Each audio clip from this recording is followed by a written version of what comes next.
ಹೇ ಸೀತಾರಾಮ್ ಪ್ರಿಯ ವೀಕ್ಷಕರೇ, ಸರ್ವರಿಗೂ ಶಿವರಾತ್ರಿಯ ಹಬ್ಬದ ಹಾರ್ದಿಕ ಶುಭಾಶಯಗಳು. ನಮ್ಮ ಹೇ ಸೀತಾರಾಮ್ ನ್ಯೂಸ್ ಚಾನಲ್ ಮುಖಾಂತರ ನಾನು ಗೋಕಾಕ್ ಪರಿಸರದ ಜಾನಪದ ರಂಗಭೂಮಿ ಕಲಾವಿದ ಸಾಹಿತಿ ಈಶ್ವರಚಂದ್ರ ಬೆಟಗೇರಿ ಬೇರೆ ಬೇರೆ ವಿಷಯಗಳ ಕುರಿತು ಮಾತಾಡ್ತಾ ಇರುವಾಗ, ನಾಳೆ ಶಿವರಾತ್ರಿಯ ನಿಮಿತ್ತವಾಗಿ ಮಾತಾಡಲಿಕ್ಕೆ ನಮ್ಮ ಆತ್ಮೀಯರಂಥ ಶ್ರೀ ಎಂ ಐ ಜ್ಯೋತ ಅವರು ಸಂಸ್ಥಾಪಕರು ಕೇಳಿಕೊಂಡಾಗ ಬಹಳ ಸಂತೋಷ ಆಯಿತು. ಯಾಕೆಂದರೆ ಆಧುನಿಕತೆಯಲ್ಲಿ ಮಾನವನೆಂದು ಪ್ರಕೃತಿ ಹಾಗೆ ವಾಸ್ತವಿಕತೆಯ ಒಂದು ಸಂಪರ್ಕವನ್ನು ಕಳೆದುಕೊಂಡು ಮಾನವತೆಯನ್ನು ಮರೆತು ದುರ್ಬಲನಾಗ್ತಾ ಇದ್ದಾನೆ. ಯಾರೇ ಆಗಲಿ ಅವರವರ ಕರ್ಮಫಲಗಳನ್ನು ಭೋಗಿಸಲೇಬೇಕು. ಇದನ್ನು ವಿಶ್ವದ ಎಲ್ಲ ಮಹಾದಾರ್ಶನಿಕರು ಅತ್ಯಂತ ಪ್ರಾಮಾಣಿಕವಾಗಿ ಒಪ್ಪಿಕೊಂಡಿದ್ದಾರೆ. ಮನುಷ್ಯನ ಬಾಲ್ಯವು ಅಡಿಗಲಿನಂತೆ, ಆಸ್ತಿ ಬಾರಶಿಲೆ ಬಾಲ್ಯದಲ್ಲಿ ನೆಟ್ಟ ಬೀಜವು ಜೀವನ ವೃಕ್ಷವಾಗಿ ಹರಡುತ್ತದೆ. ಅಂತೆಯೇ ಗ್ರಾಮೀಣರು 3 ವರ್ಷದ ಬುದ್ಧಿ 100 ವರ್ಷದ ತನಕ ಎಂಬ ತಮ್ಮ ಅನುಭವವನ್ನು ಹಂಚಿಕೊಂಡಿದ್ದಾರೆ. ಪ್ರತಿಯೊಬ್ಬರೂ ತಮ್ಮ ಬುದ್ಧಿ ಹಾಗೂ ಆ ಪ್ರಕೃತಿಯನ್ನು ಪ್ರೀತಿಸುವಂತೆ ನಿಸರ್ಗದ ಸರಳ ಅಗಾಧತೆಯನ್ನು ನಾವು ಗ್ರಹಿಸಬೇಕು. ಸುವರ್ಣಮಯವಾದ ನಿಸರ್ಗ ಪಾತ್ರೆಯೊಳಗೆ ನಿಜ ಸತ್ಯವು ಅಡಗಿರಬಹುದು. ಅದನ್ನು ಶೋಧಿಸಬೇಕು, ಪ್ರಯತ್ನಿಸಬೇಕು. ನಮ್ಮ ಜೀವನವನ್ನು ಸೃಜನಾತ್ಮಕವಾಗಿ ಸಾರ್ಥಕ ಮಾಡಿಕೊಳ್ಳಲು ನಾವು ಅಧ್ಯಾತ್ಮದತ್ತ ವಾಲುವುದು ಸಹಜವಾಗಿದೆ. ನಮ್ಮ ವೇದ ಕಾಲದಿಂದಲೂ ಅನೇಕ ಸಾಧು ಸಂತರು, ಋಷಿಮುನಿಗಳು, ಮಹಾನ್ ದಾರ್ಶನಿಕರು ಅಖಂಡವಾದಂಥ ಅಧ್ಯಾತ್ಮ ಪರಂಪರೆಯಲ್ಲೇ ಸಾಗಿ ಬಂದಿರುತ್ತಾರೆ. ಸುಮಾರು 12 ವರ್ಷಗಳ ಹಿಂದೆ ಆದಿಗುರು ಶಂಕರಾಚಾರ್ಯರು ಅದ್ವೈತ ಸನ್ಯಾಸ ಪಂಥವನ್ನು ಸ್ಥಾಪಿಸಿ ಬೆಳೆಸಿಕೊಂಡು ಬಂದಿರುವರು. ಭಾರತದ ಇಡೀ ಸನ್ಯಾಸ ಪಂಥವು ಈ ಅದ್ವೈತದ ಮೂಲಕ ತನ್ನ ಪರಂಪರೆಯನ್ನು ಇಂದಿಗೂ ಕೂಡ ಸಾರುತ್ತಲೇ ಬಂದಿದೆ. ಅದಕ್ಕಾಗಿ ನಮ್ಮ ಭಾರತಕ್ಕೆ ಭವ್ಯವಾದಂಥ ಪರಂಪರೆ ಇದೆ. ಬಾ ಎಂದರೆ ಜ್ಞಾನ, ರತಿ ಅಂದರೆ ಆಕಾಂಕ್ಷೆ. ಅಂದರೆ ನಮ್ಮದು ಜ್ಞಾನ ಆಕಾಂಕ್ಷೆ ಹೇಳೋದು ನಮ್ಮ ಪುಣ್ಯಮಯವಾದಂಥ ಭಾರತ ದೇಶ. ಹಿಮಾಲಯ ಋಷಿಮುನಿಗಳ ಪರಂಪರೆಯು ಅದ್ವೈತವೇ. ಸಾಧು ಸಂತರು ತಮ್ಮ ಅದ್ವೈತಾಮೃತವನ್ನು ಉಪನಿಷತ್ತುಗಳ ಆಧಾರದಿಂದ ದೃಢೀಕರಿಸುತ್ತಾರೆ. ಪ್ರಜ್ಞಾವಸ್ಥೆಯಿಂದ ಜಾಗೃತದಿಂದ ಕನಸಿನ ಸ್ಥಿತಿಯ ಅಂತ ಸ್ವಪ್ನಾವಸ್ಥೆಯನ್ನು ದಾಟಿ ನಂತರದಲ್ಲಿ ಸಹಜ ನಿದ್ರಾವಸ್ಥೆಯಿಂದ ಸುಷುಪ್ತಿ ಅವಸ್ಥೆಗೆ ಜಾರುವುದು. ಹಾಗೆ ಅತೀತ ಅವಸ್ಥೆ, ತೂರ್ಯಾತೀತ ಅವಸ್ಥೆಗಳಲ್ಲಿ ತಾನೇ ತಾನಾದ ಆನಂದವನ್ನು ಅನುಭವಿಸುವುದೇ ಆನಂದದಾಯಕವಾದಂಥ ನಿಜಸ್ಥಿತಿ. ಇಂಥ ನಿಜಸ್ಥಿತಿಯನ್ನು ಪಡೆಯುವುದಕ್ಕಾಗಿ ನಾವೆಲ್ಲರೂ ಶ್ರಮಿಸುತ್ತಲಿದ್ದೇವೆ. ಅದಕ್ಕಾಗಿ ಈ ಹಬ್ಬ ಹರಿದಿನಗಳನ್ನು ನಾವು ಮೊದಲಿನಿಂದಲೂ ಆಚರಿಸುತ್ತಾ ಬಂದಿದ್ದೇವೆ. ತಮಗೆಲ್ಲ ಗೊತ್ತಿರುವಂತೆ ನಮ್ಮ ಹಬ್ಬ ಹರಿದಿನಗಳು ಪ್ರಾರಂಭವಾಗುವುದು ಯುಗಾದಿಯಿಂದ ಹಿಡಿದುಕೊಂಡು ಎಲ್ಲ ನಮ್ಮ ಹಬ್ಬ ಹರಿದಿನಗಳು ಪ್ರಾರಂಭವಾಗುತ್ತವೆ. ಇದು ಅಲ್ಲದೆ ಯುಗಾದಿ ಪ್ರತಿಪದ ಅದು ನಮ್ಮ ಹಿಂದೂಗಳ ಹೊಸ ವರ್ಷವೆಂದು ಕೂಡ ನಾವು ವ್ಯಾಖ್ಯಾನ ಮಾಡುತ್ತಲೇ ಬಂದಿದ್ದೀವಿ. ಇಂಥ ಈ ಒಂದು ಭವ್ಯ ಪರಂಪರೆಯಲ್ಲಿ ನಾವು ವಿಶೇಷವಾಗಿ ಈ ಯುಗಾದಿಕ್ಕಿಂತಲೂ ಮೊದಲು ಬರುವಂಥ ವಿಶೇಷವಾದಂಥ ಒಂದು ನಮ್ಮ ಹಬ್ಬವೆಂದರೆ ಶಿವರಾತ್ರಿ ಅಂತಂದರೆ ಶಿವನ ರಾತ್ರಿ ಎಂದು ಪ್ರಖ್ಯಾತವಾಗಿದೆ. ಶಿವ ಅಂತಂದರೆ ದೇವರು. ಆತನನ್ನು ಬೇರೆ ಬೇರೆ ಧರ್ಮೀಯರು ಬೇರೆ ಬೇರೆ ರೂಪಗಳಲ್ಲಿ ಕಾಣುತ್ತಲಿದ್ದರೂ ಕೂಡ ಅದು ಏಕಮೇವ ದ್ವಿತೀಯಂ ಅನ್ನುವಂಥ ಶ್ರುತಿಯಂತೆ ಎಲ್ಲ ಧರ್ಮಾನುಯಾಯಿಗಳಿಗೂ ಕೂಡ ದೇವರು ಒಬ್ಬನೇ. ಅಂಥ ನಮ್ಮ ಭಾರತೀಯ ಪರಂಪರೆಯಲ್ಲಿ ವಿಶೇಷವಾಗಿ ಶೈವರು, ಲಿಂಗಾಯತ ಧರ್ಮದವರು ಶಿವನನ್ನು ಅವರು ಆರಾಧಿಸುತ್ತಾ ಬಂದಿರಬಹುದು ಸಹಜವೇ. ಶಿವ ಅಂತಂದರೆ ಸೃಷ್ಟಿಯ ಉತ್ಪನ್ನಿಗೆ ಶಿವನೇ ಕಾರಣವೆಂದು ಶೈವರು ಪ್ರತಿಪಾದನೆ ಮಾಡ್ತಾ ಇದ್ದಾರೆ. ಹಾಗೆಯೇ ವೈಷ್ಣವರು ವಿಷ್ಣು ಎಂದು ಪ್ರತಿಪಾದನೆ ಮಾಡ್ತಾ ಇದ್ದಾರೆ. ಹೀಗೆ ಶಾಕ್ತರು ಅವರು ಶಕ್ತಿ ದೇವತೆ ಬೇರೆ ಬೇರೆ ರೂಪಗಳಲ್ಲಿ ಹೇಳಿದರೂ ಕೂಡ ದೇವತಾ ಆರಾಧನೆ ಮಾತ್ರ ಮೊದಲಿಂದಲೂ ಬಂದಿದೆ.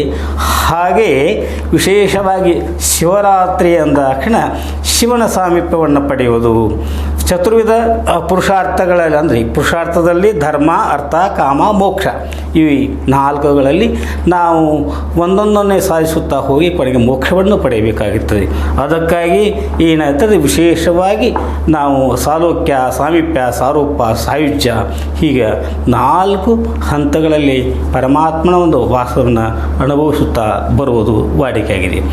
ಸತ್ಸಂಪ್ರದಾಯದಂತೆ ಆದಿ ಕಾಲದಲ್ಲೂ ಕೂಡ ನಮ್ಮ ಭಾರತದಲ್ಲಿ ಅಷ್ಟೇ ಅಲ್ಲದೆ ಎಲ್ಲೆಲ್ಲಿ ಈ ಒಂದು ವೀರಶೈವ ಪರಂಪರೆಯ ಜನ ಇದೆಯೋ ಅವರು ಈ ಶಿವನನ್ನು ಆರಾಧನೆ ಮಾಡುತ್ತಲೇ ಬಂದಿದ್ದಾರೆ. ವಿಶೇಷವಾಗಿ ಶಿವರಾತ್ರಿ ಬಂದಿತ್ತಂದರೆ ಪ್ರಕೃತಿಯಲ್ಲಿಯೂ ಕೂಡ ಆ ಚಳಿಯ ವಾತಾವರಣ ಬಿಟ್ಟು ಸ್ವಲ್ಪ ಬೇಸಿಗೆಯ ಬಿಸಿಲಿನ ಆವರಣಕ್ಕೆ ಮನುಷ್ಯ ಬಗ್ಗುತ್ತಾನೆ. ಇಂತಹ ಸಮಯದಲ್ಲಿ ಪ್ರಕೃತಿಯಲ್ಲೂ ಕೂಡ ಸಹಜವಾದ ಮಾರ್ಪಾಡುಗಳು ಆಗುತ್ತಿರುವುದನ್ನು ಕಂಡು ಜನಜೀವರು ಕೂಡ ತಮ್ಮ ಒಂದು ದೇಹದ ಸ್ವಾಸ್ಥ್ಯವನ್ನು ಸ್ವಾಸ್ಥ್ಯವಾಗಿ ಇಟ್ಟುಕೊಳ್ಳುವ ಸಲುವಾಗಿ ಹಬ್ಬ ಹರಿದಿನಗಳನ್ನು ಆಚರಿಸುತ್ತಾ ಬಂದಿದ್ದಾರೆ. ವಿಶೇಷವಾಗಿ ಶಿವರಾತ್ರಿಯಂದು ಎಲ್ಲರೂ ಬೇರೆ ಬೇರೆ ಕ್ಷೇತ್ರಗಳಿಗೆ ಅವರು ಹೋಗಿ ಅಲ್ಲಿ ಆರಾಧನೆ ಮಾಡುವುದು ಕೂಡ ತಮಗೆಲ್ಲ ಗೊತ್ತಿದ್ದಂಥ ಸಂಗತಿ. ಅದಕ್ಕೆ ಜ್ಯೋತಿರ್ಲಿಂಗಗಳು 12 ಸೌರಾಷ್ಟ್ರಿ ಸೋಮನಾಥಂತೆ ಶ್ರೀಶೈಲಿ ಮಲ್ಲಿಕಾರ್ಜುನ ಅಂಥೇಳಿ ಭಾರತದ ತುಂಬೆಲ್ಲ 12 ಜ್ಯೋತಿರ್ಲಿಂಗಗಳು ಈ ಶಿವನ ಒಂದು ಸ್ಥಾನಗಳಾಗಲಿ ಪುಣ್ಯ ಕ್ಷೇತ್ರಗಳಾಗಿವೆ. ಎಲ್ಲರೂ ಇಂಥ ಕ್ಷೇತ್ರಗಳಿಗೆ ಹೋಗಿ ತಮ್ಮನ್ನು ತಮರಿಸಿಬಿಟ್ಟಿರ್ತಾರೆ. ಈ ಒಂದು ಸಂದರ್ಭದಲ್ಲಿ ಶಿವನ ಒಂದು ಶೈವ ಪುರಾಣದಲ್ಲಿ ಹೇಳುವಂತೆ ಶಿವ ಎಲ್ಲರಿಗೂ ಅಂತ ಅಧಿಕಾರಣವಂತ. ಯಾಕಂದರೆ ಶಿವನ ನೆಲೆಯನ್ನು ಹೀಗೆ ಅಂತ ಹೇಳಲಿಕ್ಕೆ ಬರುವುದಿಲ್ಲ. ಅದಕ್ಕಾಗಿ ವಿಷ್ಣು ಮತ್ತು ಬ್ರಹ್ಮರಲ್ಲಿ ಒಂದು ವಾಗ್ವಾದ ಬಂದದ್ದು ತಮಗೆಲ್ಲ ಗೊತ್ತಿರುವಂಥ ಸಂಗತಿ. ಯಾರು ಶಿವನ ಶಿರವನ್ನು ಹಾಗೂ ಯಾರು ಶಿವನ ಪಾದವನ್ನು ನೋಡಿಕೊಂಡು ಬರ್ತಾರೋ ಅವರೇ ಈ ಲೋಕದಲ್ಲಿ ಶ್ರೇಷ್ಠರು ಎಂದ ಕ್ಷಣ ಶಿವನು ಆದ ಮೇಲೆ ಬ್ರಹ್ಮದೇವರು ಹೋಗಿದ್ದನು.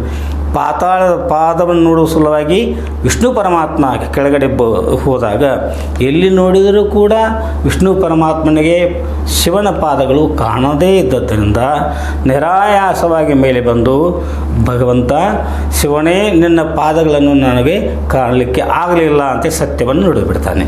ಆ ರೀತಿಯಾಗಿ ಬ್ರಹ್ಮದೇವರು ಮೇಲಕ್ಕೆ ಹೋಗಿ ಶಿರವನ್ನು ನೋಡಿಕೊಂಡು ಬರಬೇಕಾದ್ರಿಂದ ಎಷ್ಟು ಪ್ರಯತ್ನ ಮಾಡಿದರೂ ಶಿರವು ಕಾಣಿಸಲೇ ಇಲ್ಲ.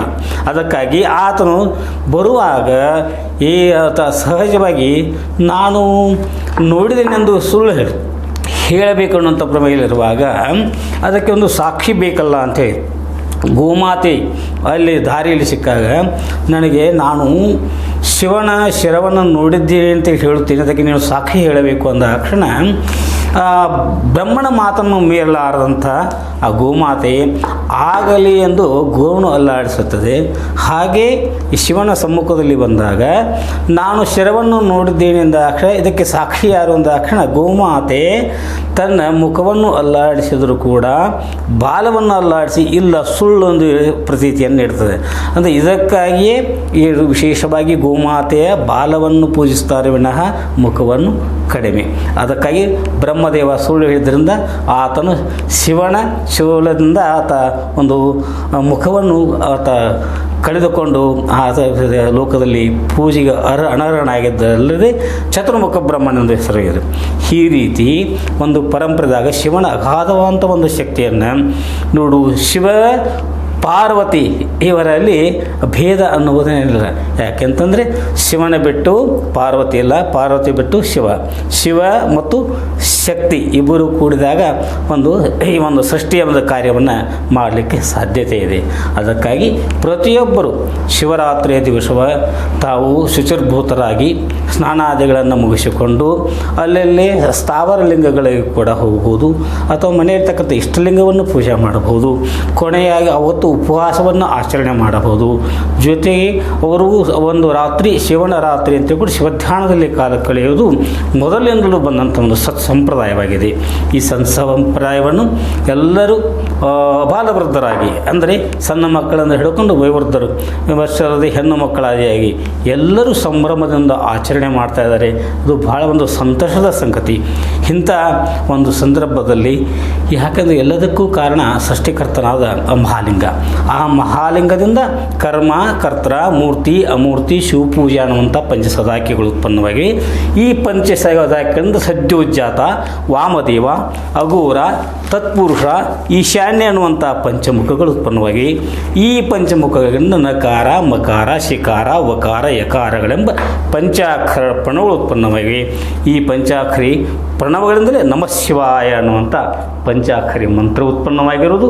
ಈ ನಮಃಶಿವಾಯ ಮಂತ್ರವನ್ನು ಪಠನ ಮಾಡುವುದರಿಂದ ನಮಗೆ ಹಿಂದೆ ಜನ್ಮ ಮಾಡಿದಂಥ ಅನಂತ ಜನ್ಮಗಳ ಪಾಪವು ಲಯವಾಗಿ ಮುಂದೆ ಬರುವಂಥ ಆಗಮ ಕರ್ಮಗಳನ್ನು ಪ್ರತಿಬಂಧ ಮಾಡುವಂಥ ಈ ಶಕ್ತಿ ಈ ಮಂತ್ರೋಚ್ಚಾರದಲ್ಲಿ ಇದೆ ಅಂತ ತಿಳ್ಕೊಂಡು ಈ ಒಂದು ವಿವೇಕ ಆನಂದವನ್ನು ಪಡೆಯುವುದೇ ನಮ್ಮ ಮೂಲ ಗುರಿ ಇದೆ.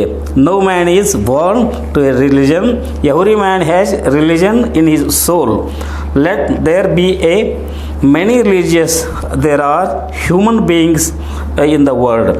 ವಿಶ್ವಕವಿ ಕುವೆಂಪು ಅವರು ಕೂಡ ತಮ್ಮ ರಾಮಾಯಣ ದರ್ಶನದಲ್ಲಿ ಈ ಒಂದು ನಾಮಸ್ಮರಣೆಯ ಕುರಿತು ಹೇಳಿ, ಎಲ್ಲದಕ್ಕಿಂತಲೂ ಶ್ರೇಷ್ಠವಾದುದು ಎಲ್ಲರೂ ನನ್ನವರು ಎನ್ನುವಂಥ ಭಾವ ಅದ್ವೈತವನ್ನು ಪ್ರತಿಪಾದನೆ ಮಾಡುವುದೇ ಮೂಲ. ಈ ಅದ್ವೈತದ ಪ್ರತಿರೂಪವೇ ಈ ಒಂದು ನಮಃ ಶಿವಾಯ ಮಂತ್ರ.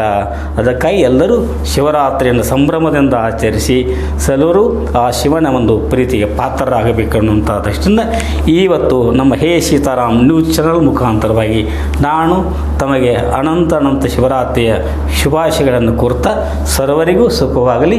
ಸರ್ವೇ ಜನ ಸುಖಿನೋ ಭವಂತು.